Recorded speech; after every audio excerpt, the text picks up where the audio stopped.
जो विचार उठते समय दुख दे रहा है, सोचते समय दुख दे रहा है, उसके अकॉर्डिंग काम कर रहे हैं, तब काम करते समय दुख दे रहा है, तो उससे बनने वाला जो संस्कार है वो भविष्य काल में भी दुख ही देने वाला है।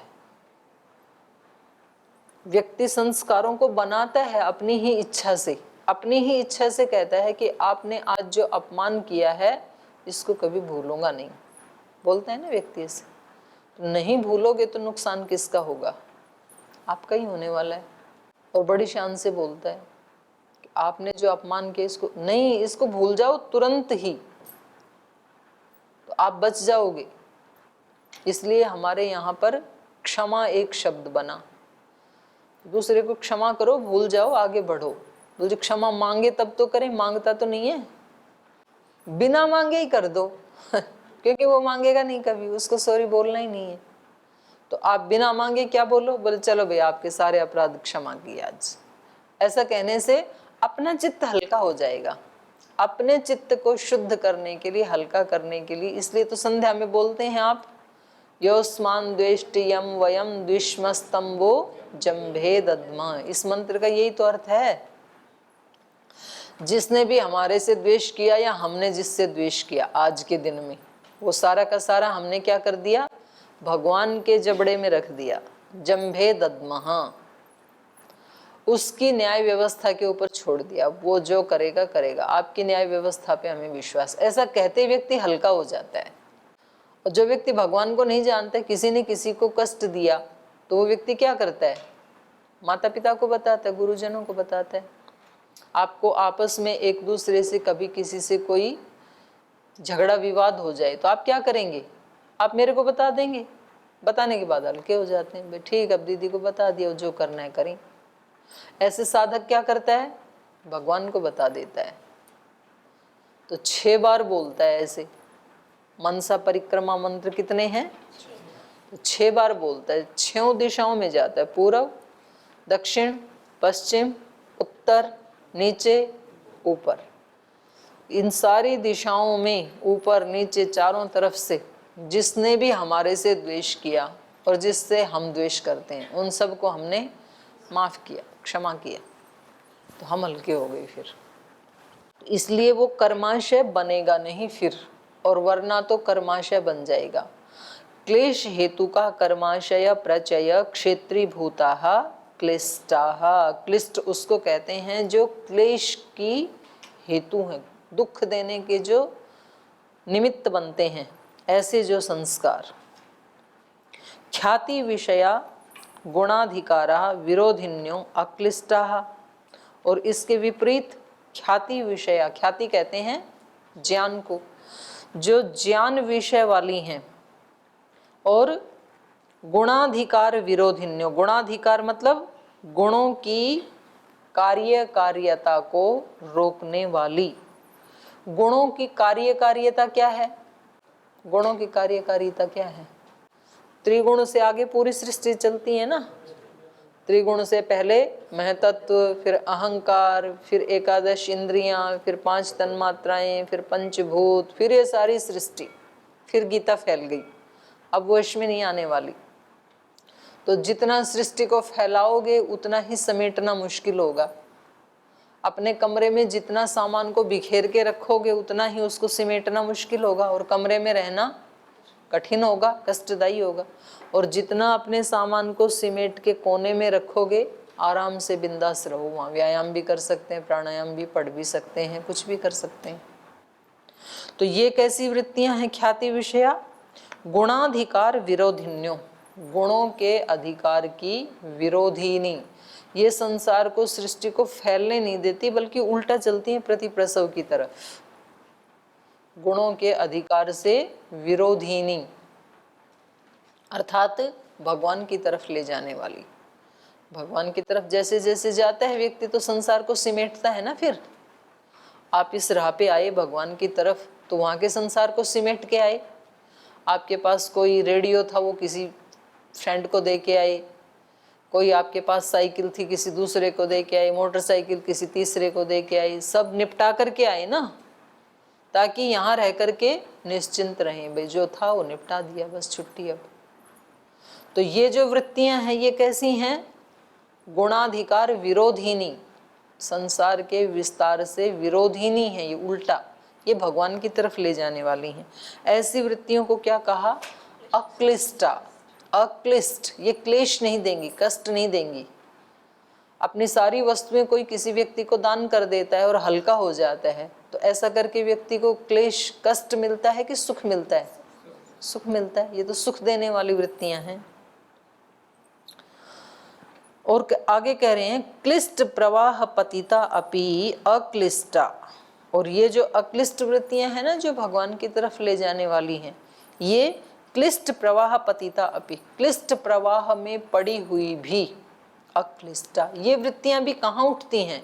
उसी चित्त में उठती हैं। कौन से चित्त में? जिनमें क्लिष्ट भी वृत्तियां उठती हैं।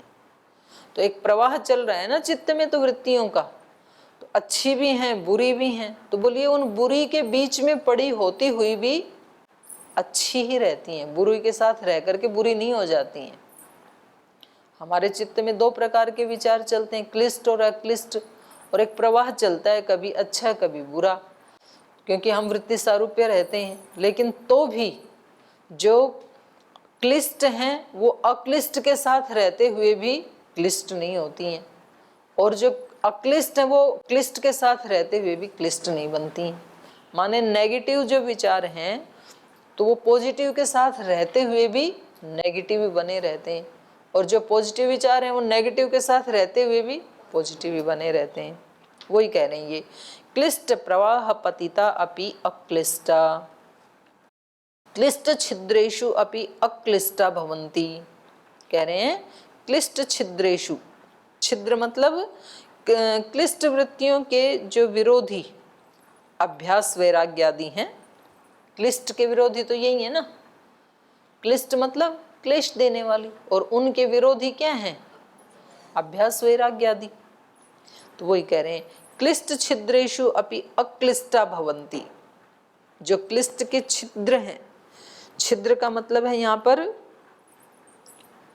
जिसके कारण इनको रोका जा सकता है, तो उनमें क्लिष्ट छिद्रेषु अपि अक्लिष्टा भवन्ति। क्लिष्ट के जो विरोधी हैं अभ्यास वैराग्य, तो यद्यपि वो करते हुए व्यक्ति को थोड़ा कष्ट तो होता है। कोई व्यक्ति ध्यान के लिए बैठता है तो नींद छोड़नी पड़ती है ना, विश्राम छोड़ना पड़ता है। अभ्यास वैराग्य का अनुष्ठान करते हुए बाह्य दृष्टि से देखें तो कष्ट ही है ना, लेकिन वो कष्ट होते हुए भी ये वृत्तियां हमें कष्ट देती नहीं हैं। जैसे बाह्य दृष्टि से देखें तो आपको कोई व्यक्ति कह सकता है कि आप लोग यहाँ गुरुकुल में रहते हैं तो आपको क्या यहाँ पर क्या खुशी मिली, क्यों आपने ये निर्णय लिया? आप अच्छे कपड़े नहीं पहन सकते हैं, आप अच्छे भोजन नहीं खा सकते हैं, आप पर्याप्त समय सो नहीं सकते हैं, और जो दुनिया में जिसको सुख साधन कहते हैं वो आप भोग नहीं सकते हैं। आप क्यों ये कष्ट उठा रहे हैं? तो यद्यपि बाह्य दृष्टि से देखें तो ये क्लिष्ट है, अभ्यास वैराग्य आदि दुख देता है ना, लेकिन इनमें होते हुए भी बाहर से बैठे हैं 1 घंटा, एक व्यक्ति सो रहा है, आप बैठे हैं ध्यान लगा के, तो सोने वाले को क्या लगेगा कि कितना कष्ट उठा रहा है? आप 4 बजे उठ रहे हैं, दूसरे व्यक्ति 6 बजे उठ रहा है, तो सोने वाले को क्या लगेगा, देखो कितना कष्ट उठा रहे हैं, सो भी नहीं पा रहे। लेकिन कह रहे हैं जो इसका अभ्यास करता है उस व्यक्ति को ये बाह्य दृष्टि से क्लेश होते हुए भी उसके लिए तो सुखदायी है, उसको तो अच्छा ही लगता है, उठने वाले को बुरा नहीं लगता है। हो सकता है उठते समय 2, 4, 5 मिनट उसको बुरा लग भी जाए, लेकिन उठने के बाद बुरा नहीं लगता है, क्योंकि उसकी तो अभिप्सा है, वो तो आया ही इसलिए है, तो उसकी तो जिज्ञासा है। इसलिए कहा यहाँ पर क्लिष्ट छिद्रेषु अपि अक्लिष्टा भवन्ति, अक्लिष्ट छिद्रेषु क्लिष्टा इति। और कह रहे हैं इससे उल्टा अक्लिष्ट छिद्रेषु, अक्लिष्ट विक्षेप आदि जो हैं, विक्षेप आदि अक्लिष्ट होते हुए भी, सुखदायी होते हुए भी क्या है, क्लिष्टा।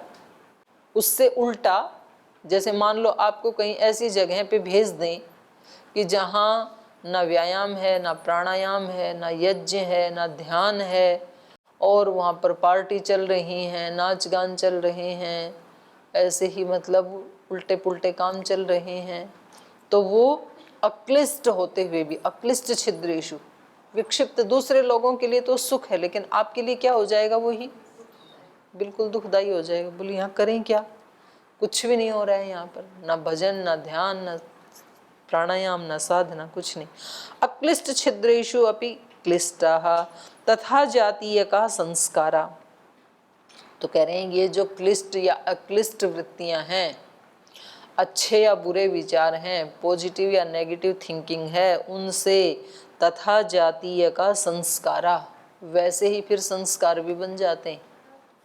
जैसे विचार वैसे कर्म, वैसे ही संस्कार, उन संस्कारों से फिर वैसे ही कर्म, उन कर्मों से फिर वैसे ही संस्कार, उन संस्कारों से फिर वैसे ही कर्म, ये चक्र चलता रहता है। तथा जातीय का संस्काराः वृत्ति भी रेव क्रियन्ते, उसी तरह के संस्कार बनेंगे जैसा हम आज कर रहे हैं, और उससे फिर वैसी ही वृत्ति की जाएगी। वैसे ही वृत्ति मतलब व्यवहार, व्यापार, जैसा संस्कार हम बना रहे हैं वैसा ही फिर हमारे से व्यवहार किया जाएगा, वैसा ही व्यापार होगा फिर उसका। और उन व्यवहारों से, उन वृत्तियों से संस्कारैश्च वृत्तयः, पहले तो इसी को कह रहे हैं, संस्कारों से क्या उत्पन्न होती हैं, वृत्तियां। जैसे जैसे हमारे संस्कार हैं वैसे वैसे ही तो हम कर्म करते हैं।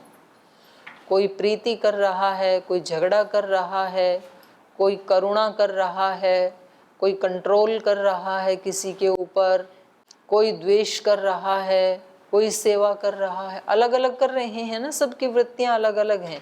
ऐसा क्यों, सबका अलग अलग क्यों, क्योंकि संस्कार अलग अलग हैं सबके अंदर। जिसके अंदर जैसे संस्कार हैं वो वैसी ही वृत्ति कर रहा है। संस्कारैश्च वृत्तय इति एवं वृत्ति संस्कार चक्रम अनिशाम आवर्तते। तो इस प्रकार से ये वृत्ति और संस्कार का जो चक्र है वो रात दिन घूम रहा है। आवर्तते, वृत्ति से वैसे संस्कार, संस्कारों से फिर वैसे कर्म, उन कर्मों से फिर वैसे संस्कार बनते हैं, उन संस्कारों से फिर वैसे कर्म करते हैं।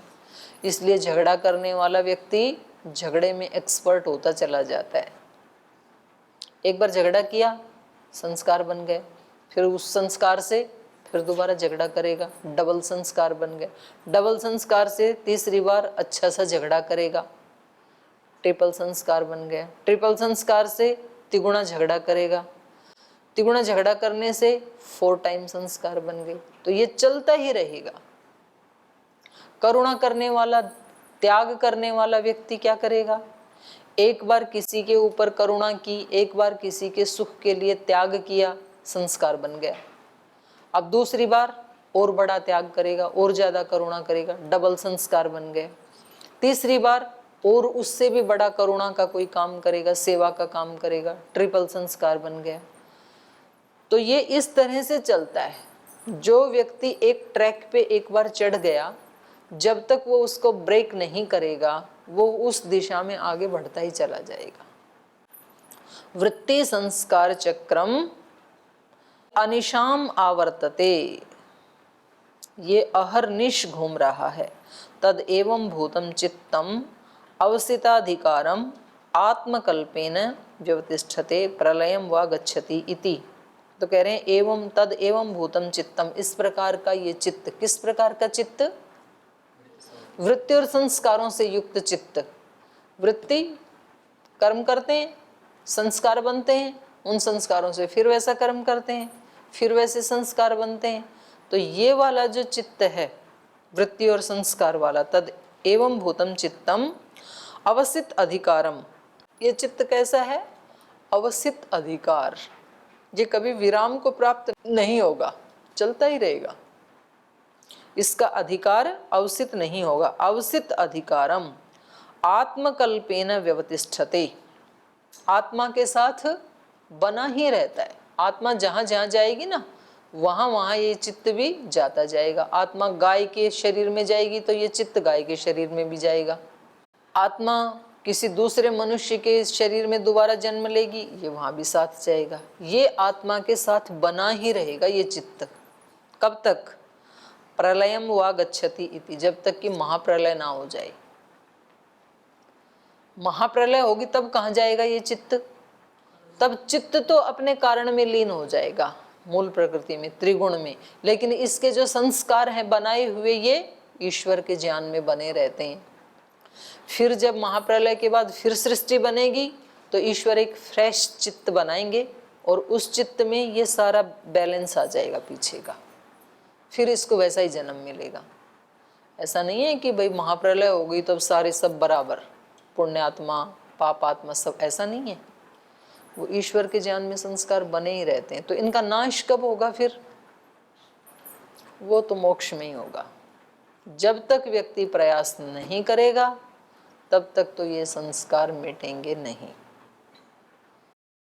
इतना यदि समझ में आ गया तो व्यक्ति फिर आज से ही प्रयास करना शुरू करता है। जब मेरे कोई मिटाने हैं अपने सारे दोष, सारे अनुचित वृत्तियां, अनुचित विचार, तो आज से शुरू कर देते हैं। कोई बात नहीं, आज तक जितना किया किया, आज तक भी किया है, तभी तो आज लगेंगे।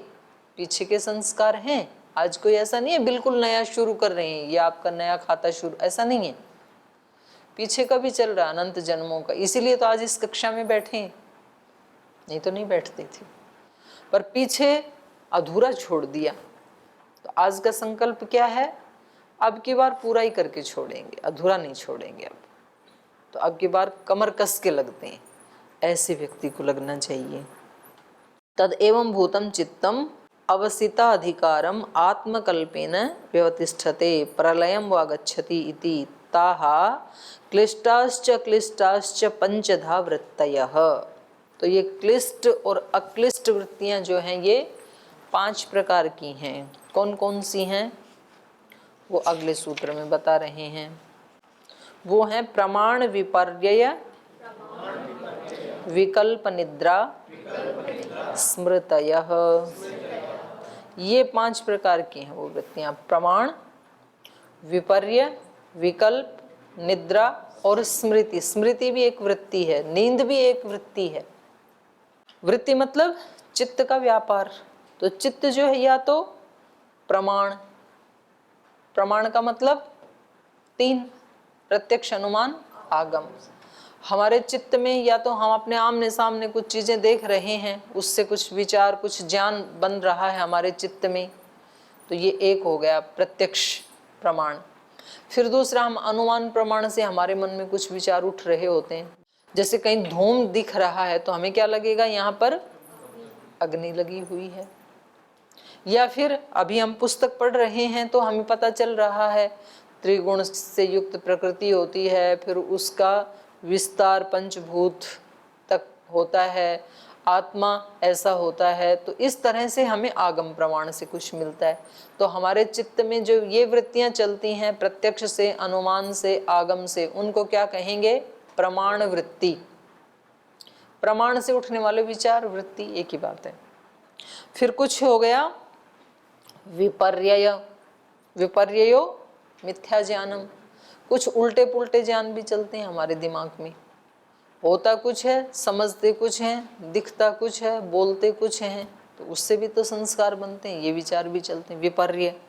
विकल्प, विकल्पो वस्तु शून्य, शब्द ज्ञानानुपाति वस्तु शून्य विकल्प। जहाँ शब्द तो होता है, वस्तु होती नहीं है। जैसे वंध्या का पुत्र, शब्द तो है पर वंध्या का कोई पुत्र होता थोड़ी है, और पुत्र है तो वो वंध्या नहीं है, और वंध्या है तो पुत्र नहीं है। तो शब्द तो है। जैसे आकाश का फूल, तो आकाश में कोई फूल नहीं है पर शब्द तो है। तो ऐसे हमारे चित्त में कुछ ऐसे भी विचार चलते हैं जो बिना किसी आधार के चलते हैं, उनका कोई आधार नहीं है, और हमारे चित्त में विचार चलते हैं बिना आश्रय के। तो वो किस में आ जाएंगे? विकल्प में। और नींद जो है वो भी एक चित्त की वृत्ति ही है, जिसमें चित्त शांत तो हो जाता है लेकिन वो उसमें भी समाधि को प्राप्त नहीं होता है वो भी वृत्ति ही एक। अंतिम वृत्ति है, वो अंतिम बाधा है साधक के लिए। और फिर स्मृति, स्मृति भी एक वृत्ति है। हम प्रत्यक्ष रूप से भी कुछ नहीं देख रहे, अनुमान से भी नहीं देख रहे, पुस्तक भी सामने नहीं है, प्रमाण भी नहीं है, मिथ्या ज्ञान भी नहीं है, सोए भी नहीं है, पर कुछ पुरानी स्मृतियों को उठा करके, अब हमारे सामने नींबू नहीं है, आम नहीं है, पर उसको याद करके मुंह में पानी आ रहा है, खट्टेपन को फील कर रहे हैं। ये क्या है?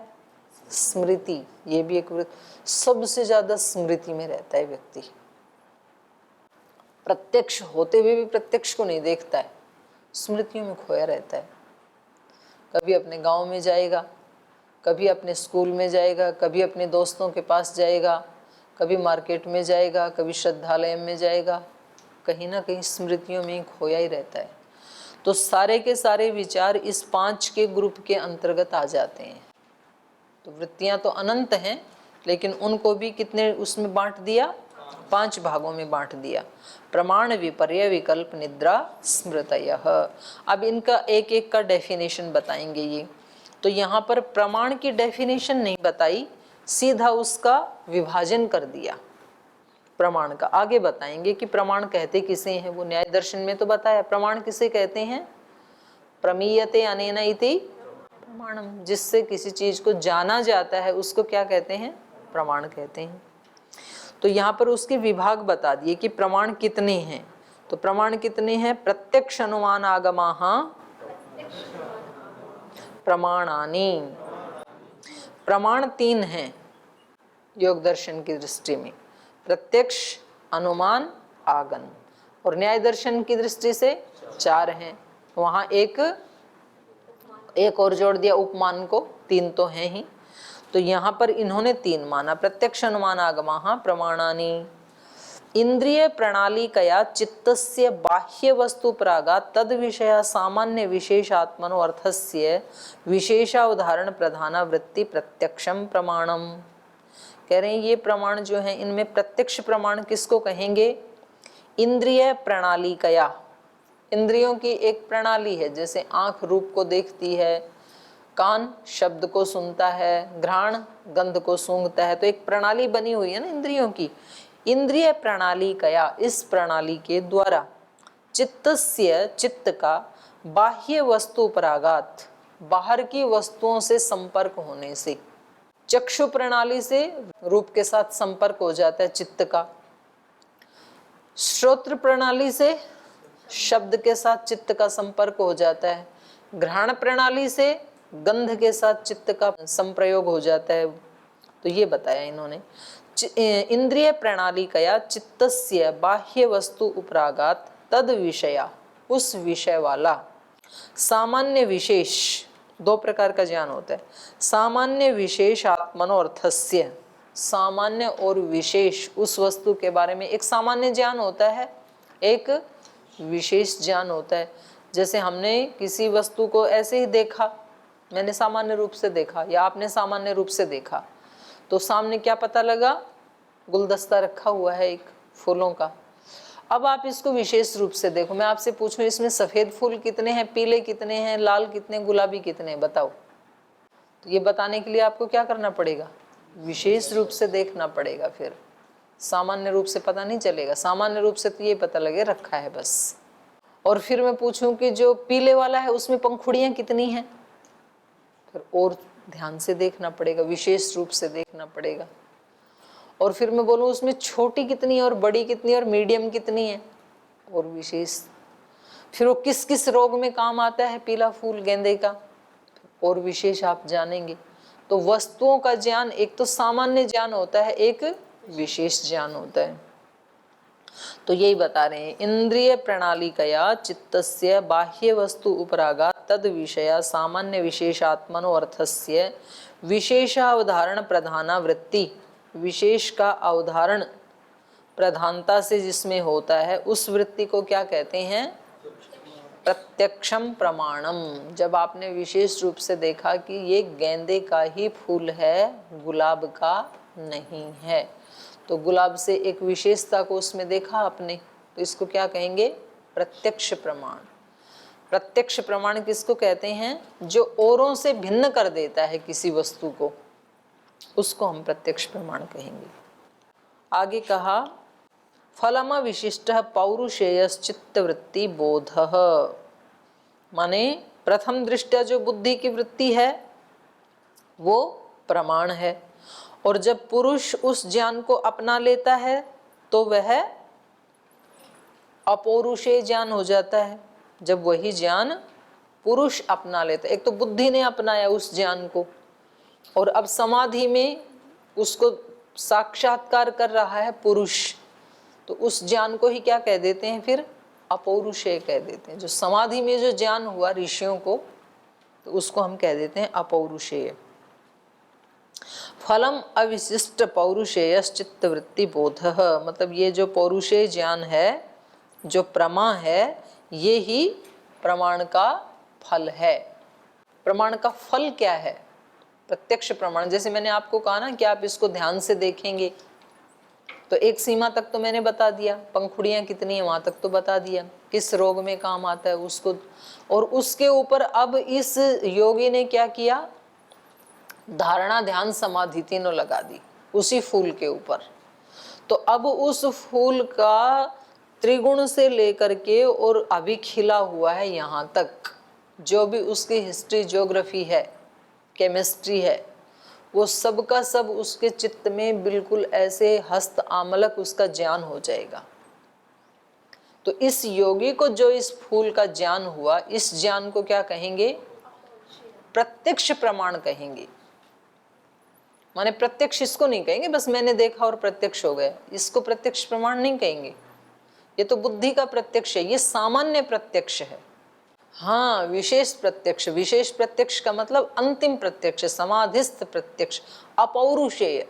पौरुषेय कह दिया बुद्धि वाले प्रत्यक्ष को, और अपौरुषेय कह दिया समाधि वाले प्रत्यक्ष को।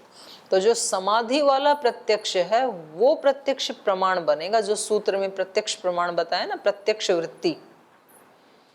तो ये प्रत्यक्ष कोई सामान्य दृष्टि से देखने वाले प्रत्यक्ष को यहाँ पर प्रत्यक्ष प्रमाण नहीं कहा जा रहा है, ये उसका फल बता रहे हैं। प्रत्यक्ष का फल क्या है? फलम अविशिष्ट, फलम अविशिष्ट पौरुषेय चित्तवृत्ति बोध। अपौरुषेय चित्तवृत्ति का जो बोध है, एक हो गया पौरुषेय चित्तवृत्ति बोध है, एक हो गया अपौरुषेय चित्तवृत्ति बोध है। तो आगे उसको और खोल रहे हैं। बुद्धे प्रति संवेदी पुरुषः, एक तो हमें बुद्धि में ज्ञान एकत्रित हो जाता है, बाहर से जो भी ज्ञान हमने इंद्रियों के माध्यम से ग्रहण किया वो बुद्धि में चला गया। बुद्धि आत्मा को दिखाती है, बुद्धि का प्रतिसंवेदी है ना पुरुष, वही बता रहे। बुद्धे प्रतिसंवेदी पुरुष है इति उपरिष्टात् उपपादयिष्यामि, ये हम आगे बताएंगे कि ये पुरुष क्या है? बुद्धि का प्रतिसंवेदी। प्रतिसंवेदी मतलब जो बुद्धि दिखाएगी वो आत्मा देखेगा। यद्यपि आत्मा सबसे वरिष्ठ है, उसके कारण ही ये सब काम कर रहे हैं, तो भी एक वीकनेस है, अपने आप खुद ठीक ठीक नहीं देख सकता है आत्मा। डिपेंडेंट किसके है? बुद्धि के। बुद्धि जैसा उसको दिखाएगी वैसा ही वो देख सकता है। तो इसलिए जितनी भी साधनाएं हैं वो सब किसके लिए हैं? बुद्धि की शुद्धि के लिए हैं। क्योंकि बुद्धि यदि शुद्ध होगी तो ठीक ठीक दिखाएगी, और बुद्धि यदि बिगड़ गई तो उल्टा पुल्टा दिखाएगी आत्मा को। तो आत्मा को शुद्ध करने की आवश्यकता नहीं है, आत्मा पहले से ही शुद्ध ही है। शुद्ध किसको करना है? बुद्धि को करना है। क्योंकि चित्र यदि दर्पण में देखना है तो चित्र तो मुंह तो पहले ठीक है, दर्पण को साफ करना है। दर्पण जितना क्लीन होगा उतना ठीक ठीक चित्र दिखाएगा दर्पण, और उसमें यदि मैल है, डॉट डॉट है, तो चेहरा ठीक से दिखेगा नहीं फिर। तो बुद्धि किसका काम करती है? मिरर का। तो बुद्धे प्रतिसंवेदी पुरुष है, बुद्धि का प्रतिसंवेदी ये आत्मा है, पुरुष है। इति उपरिष्टाद उपपादयिष्यामि, ये हम आगे बताएंगे आपको। अनुमेयस्य तुल्य जातीयेषु अनुवृत्तो भिन्न जातीयेभ्यो व्यावृत्त संबंध यह तद विषया सामान्य अवधारण प्रधाना वृत्ति अनुमानम। कह रहे हैं ये पुरुष जो है ये बुद्धि का प्रतिसंवेदी है और अनुमेय से तुल्य जातीयेषु अनुवृत्तो, तो फिर ये आगे का भी थोड़ा सा बड़ा है पाठ। समय का संकेत हो रहा है कि टाइम पूरा हो गया आपका, तो आज इस आगे तक ही रखेंगे, यहाँ तक ही रखेंगे कि प्रत्यक्ष प्रमाण किसको कहेंगे?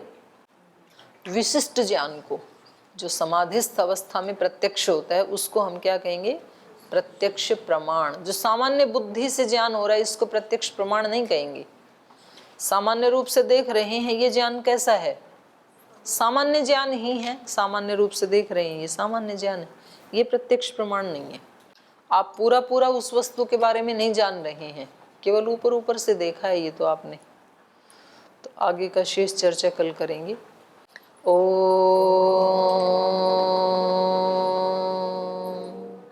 शांति शांति शांति। श्री गुरुभ्यो नमः।